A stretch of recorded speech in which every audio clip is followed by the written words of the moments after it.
rusak, yang tidak rusak itu bagaimana cara pandangannya itu? Terima kasih. Masukan yang luar biasa bagus.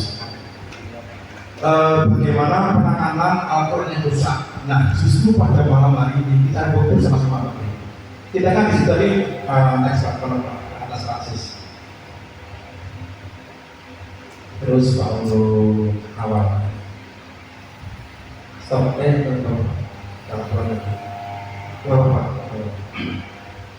stop. Nah ini Pak, membedakan itu masuk ringkas Pak nanti, membedakan antara barang yang diperlukan dan tidak diperlukan. Kalau Al-Quran sobek rusak itu berarti kan tidak diperlukan. Lalu membuang atau menyimpan, jadi bukan dibuang terus mereka tidak disimpan atau dibuang, itu pun dalam konteks kita harus koordinasi di sana. Tidak semena kita buang Pak, kita bakar seperti itu, kita buang. Kalau mau disimpan kita simpan, kalau kita buang kita buang. Tapi cara dengan baik atau syariatnya seperti apa kita pakai seperti itu. Kita berbentuk ini, jadi kita yang penting nanti kita pilih dulu, kita kondisikan dulu. Al-Quran yang rusak yang paling kita belum di sana. Kita tanyakan kepada para persiapan bagaimana cara mengkondisikan itu. Mungkin seperti itu seperti. Jadi tinggal malam hari ini kita kondisikan, kita ringkas itu kita belah-belah dulu mana yang dipakai dan mana yang tidak itu dulu. Yang penting kita kumpulkan dulu. Masalah nanti bagaimana ini kemana itu baru kita putuskan bersama-sama. Bisa dibangun. Oke Pak.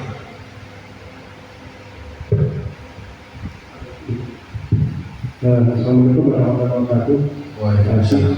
Ini berkaitan dengan pertanyaan Pak Adi, terutama ini yang juga dibicarakan dengan Pak Dedi sama Pak Selamat di lantai 2. Di lantai 2 itu saya tidak lama dulu ya di lantai 2.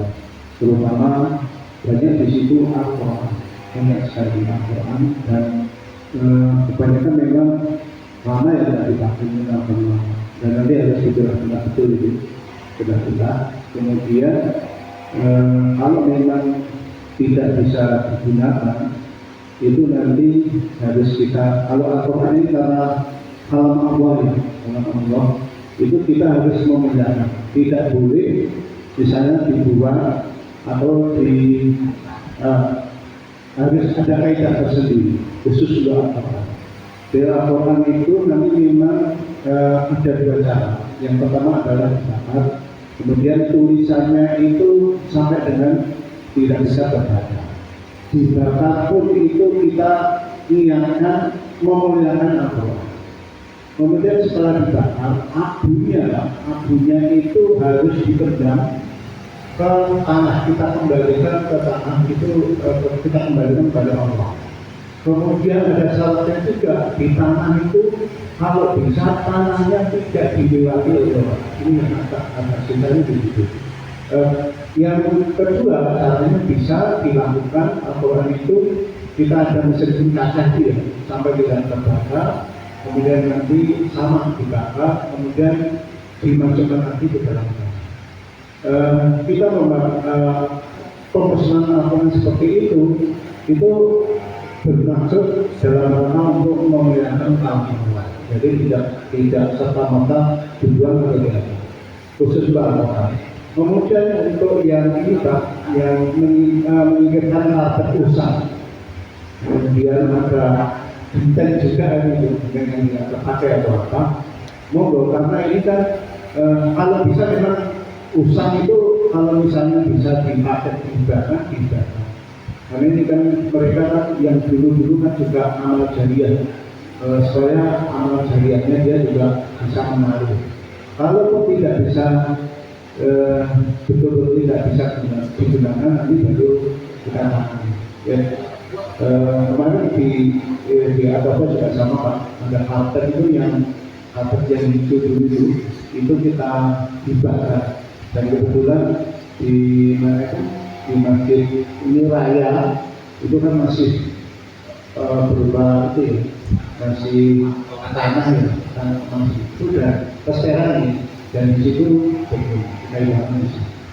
itu Pak. Terima kasih. Baik Pak, ini juga masukan yang bagus juga dari Pak Aryono mengenai Al-Quran dan juga ayat usang.